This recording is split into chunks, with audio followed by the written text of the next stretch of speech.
Well, welcome back to the show. Nice of you to join me. It's been quite some time since we've taken a look at, well, quite frankly, anything that I've been doing lately, but I thought that since there was some interest, I would go ahead and show you what happened to the 1911 project, and show you that, indeed, I did actually see it to completion. It took quite a while, and a lot happened between the start and finish, but as you can see, we came out with a pretty nice result, in my opinion. It looks pretty good. We went with some more upgrades to the original plan, but I think that it turned out really nice. I'm sorry I didn't film any of it, mainly because of the whole deal with YouTube demonetizing and taking down all the gun videos because, well, guns are racist, so, you know, that's why they're being taken down, of course. But I thought I would go ahead and show this one to you. Unfortunately, I don't have any footage in this video of me actually firing this. That's to come later.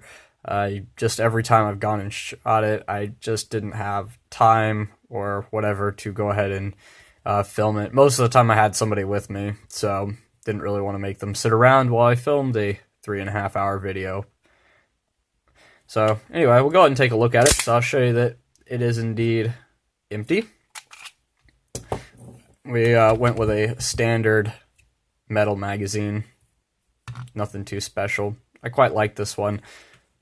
If you're interested to see who made it. It works pretty well. I actually have not had this jam or hang up once. I've only put a couple hundred rounds through it, but, you know, that's still kind of nice. I haven't tried any other magazines in it. I don't have any others at the moment. But I thought this one was a pretty good choice. And, of course, I already had it laying around. I bought this originally for the air gun that I was considering building. If you guys don't know about that, you can go ahead and look at the old videos, and they kind of explain the concept. But just briefly, what I was originally going to build was something that used real shells. You just drill a 1/4-inch hole in the bottom, you shove your BBs or whatever into the top, and then it uses compressed air to fire. But we went with something that goes with a little bit more of a bang, and, you know, we want to irritate the neighbors as best as possible, so, you know, this was really the best option. So, ultimately, we went with a forged steel slide and an aluminum frame. This is 7075, I think T6, if I'm not mistaken, and it is quite a nice frame, actually. I'm quite thrilled with it. The slide to frame fit isn't very good. I did hand lap them together, but the slide is a forged slide, and it is made to mil spec, so the tolerances aren't particularly good, and it is oversized to begin with, so unfortunately my frame was oversized, of course, but it wasn't oversized enough, and there wasn't much I could do about that. So as you can see, if I go ahead and close this down, there's a little bit of movement there. It's a lot more than I wanted, but I'll just have to deal with it. There's really nothing you can do. Like I said, the frame itself was too small, and the slide was oversized, so you get what you get. You don't throw a fit, or I guess in this case, you just complain about it. But I quite like this. We also went with a stainless barrel. It's supposed to be chrome lined. I don't know if it actually is. If it's not, then I don't really care. But, you know, we got a decent-ish barrel. As you can see, the bushing fit, you can kind of hear that. It rattles a little bit. It's not very good. I don't typically advise you doing this, but as we've seen, it is indeed empty.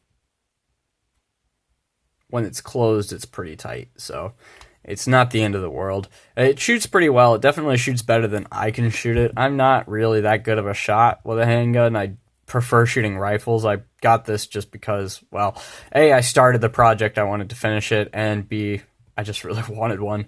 So moving on, we went with, of course, real wood grips and stainless hardware for them. You can't see in there, but the nuts that thread into the actual frame itself are also stainless. The back strap, all of this is all the same forged steel as the slide. None of these are cast components, which I was really thrilled to be able to get for a decent price. So we'll go ahead and just real quickly take it down here. Of course, I got brand new springs. I think these are Wilson Combat springs. I'm not entirely sure. Don't quote me on that. but I think that they are.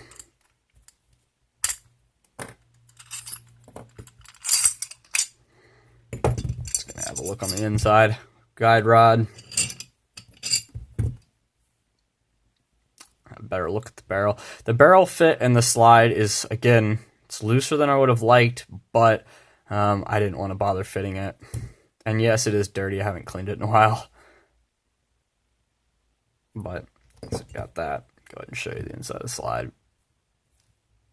I don't really want to go to all the trouble of taking the firing pin and everything out, so I'll go ahead and leave that in. And then we have our frame, which again is a bit dirty, but you can see what it looks like.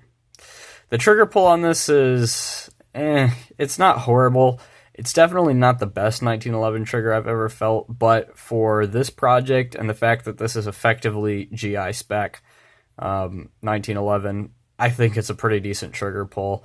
It's probably, let's see, put my thumb here to keep it from slamming into the frame. That's probably 3 pounds, 3 or 4 pounds, maybe 5. Yeah, it's probably about 4 pounds, if I had to guess. But I quite like the way it turned out, and I hope you enjoyed the video. I really wish I could say more about it. I really wish that I could have recorded everything, every step to make this, but YouTube, and I decided that I didn't want to go the full 30 route or any of the other platforms. So this is what you got, and I hope you enjoyed seeing this. Hopefully there'll be a shooting video to come so you can see it actually working. And that's about it. Have a nice day, and thanks for watching.